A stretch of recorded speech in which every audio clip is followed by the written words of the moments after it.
G'day guys, I'm Sci-Fi here and today I'll be reviewing Alien Isolation.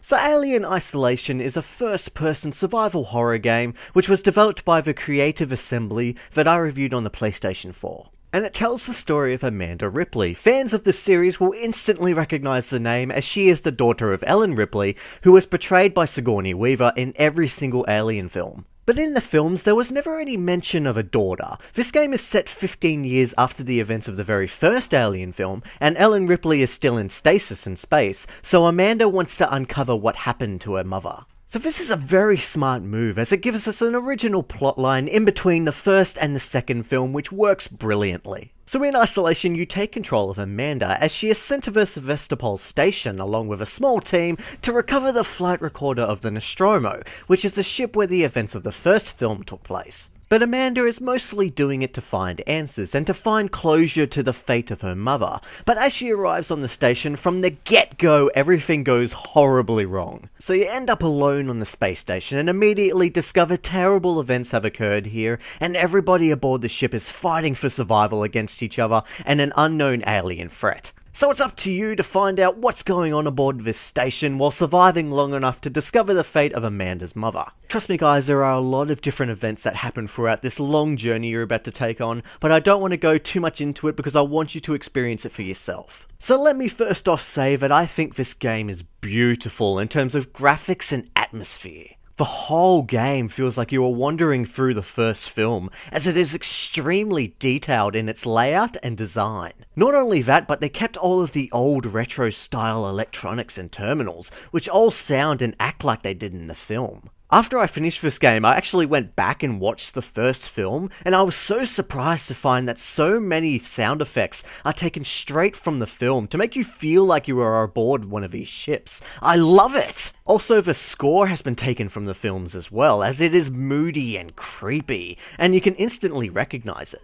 I am extremely impressed with this level of detail. These are some of the best corridors in all of gaming. At times, this game feels very claustrophobic as you navigate these narrow hallways and tight vents that make you fear what is around every corner. I also didn't find any issues with the voice acting. Amanda is well acted and gives a convincing performance, but I didn't find many of the side characters within the game to be all that memorable, as you are mostly on your own talking to them through your headpiece. So this game is another of the recent trend of survival horror games that pit you against enemies and your main choice of action is to run and hide. These games have become widely popular in the last few years from the success of games such as the Amnesia series. And just to let you know, I played this game on normal mode, as I didn't want to be completely owned through my very first playthrough, and it's not very often where I see a game actually recommend the hardest difficulty setting. So in this game, there are a lot of walking around, travelling from A to B, solving simplistic but varied puzzles, and especially a lot of running and hiding to save your life. The main highlight of the game is that you are pitted solely against a xenomorph with no way to kill it. Instead, you have to run and hide. This is definitely the best part of the game, but I can't give all the credit to the alien as there are other threats roaming around the station as well. The xenomorph itself is extremely terrifying. This is one of the scariest games I've played. The first time I encountered it, I was crapping myself.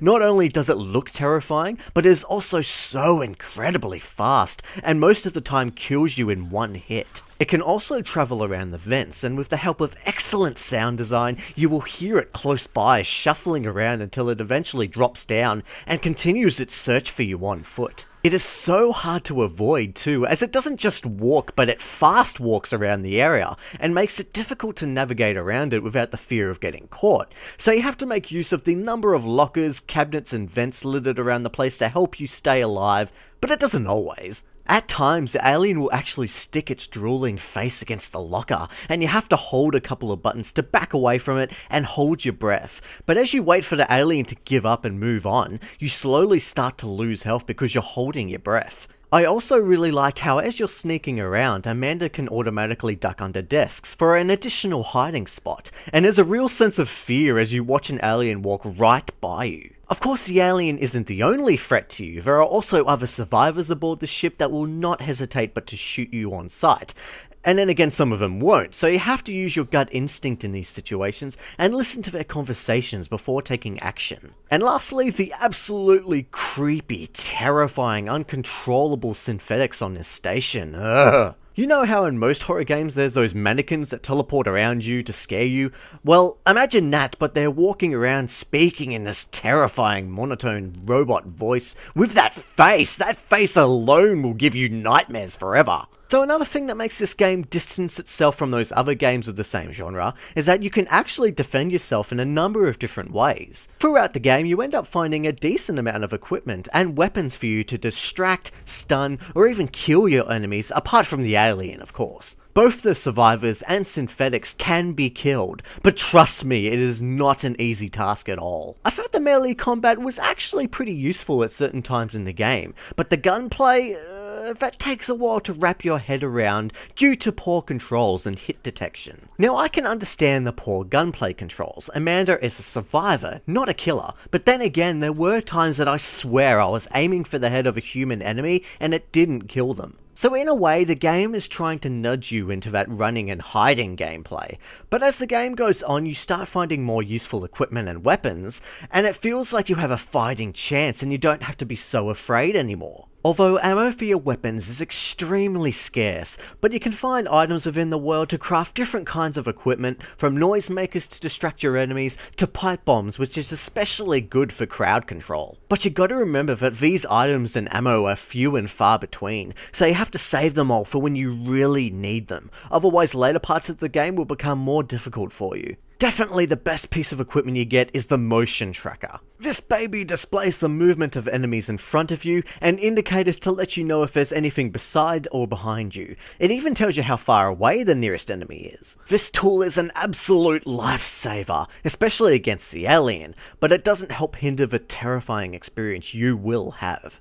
I also really liked that when you're looking at the motion tracker, everything around you loses focus, which feels more realistic and helps add to the tension. I felt that the normal difficulty was the perfect setting for me, as it was still extremely difficult overall, and I could not imagine doing the hardest difficulty. Stuff that. So amongst all this horror and incredible atmosphere, I did unfortunately encounter a number of bugs, from sound effects not working to my motion tracker not coming up. Pretty much all of the cons that I have for Alien Isolation are just a lot of little things that just affected the overall experience. With the cutscenes in the game, they are all beautifully detailed and well made, but for some reason my game was quite laggy during cutscenes, but luckily it didn't occur during gameplay. But then again, I found the lip syncing during gameplay to be quite bad, and sometimes the NPC's lips never moved at all. It just adds to everything and breaks that amazing illusion quite a few times throughout the game. I also didn't like how Amanda was everybody's go-to person to fix every single problem on the station.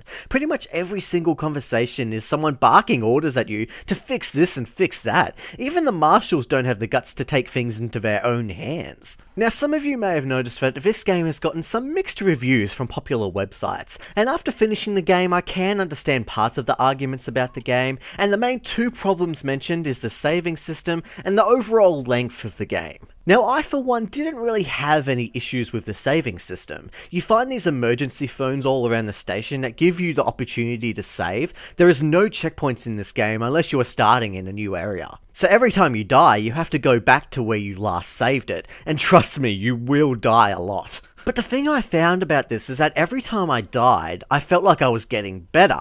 Not quite in the same league as a game like Dark Souls, but I felt like I was learning from my mistakes, and eventually I knew the best ways to stay alive. But then again, some of these reviewers played the game on the hardest difficulty, so I'm not sure if it's fair to me to compare as I played it on normal. So the other main criticism for the game is that overall it's just way too long. Okay, now most of you will be thinking, how is that possible? How is a long game a bad thing? While it's true that usually a long game is better than a short game, this game is just filled with a lot of filler. A lot of go here, fix this, go here, do this, oh wait, go back there and fix this again, all while avoiding enemies. I mean, sometimes the game will force you to go through the same area at least twice, and I felt like it was just a cheap way to add longevity to the game. But don't get me wrong, I actually enjoyed some of these computer puzzles and I loved the animations of Amanda, but I can understand why others may find this kind of gameplay a massive turnoff. Also, this is one of those games that repeatedly teases an ending over and over again, where an epic moment in the game feels like the end only for you to be tasked with more things to do, and this happens a few times throughout the game. And after all of this teasing, it has the most anticlimactic ending ever.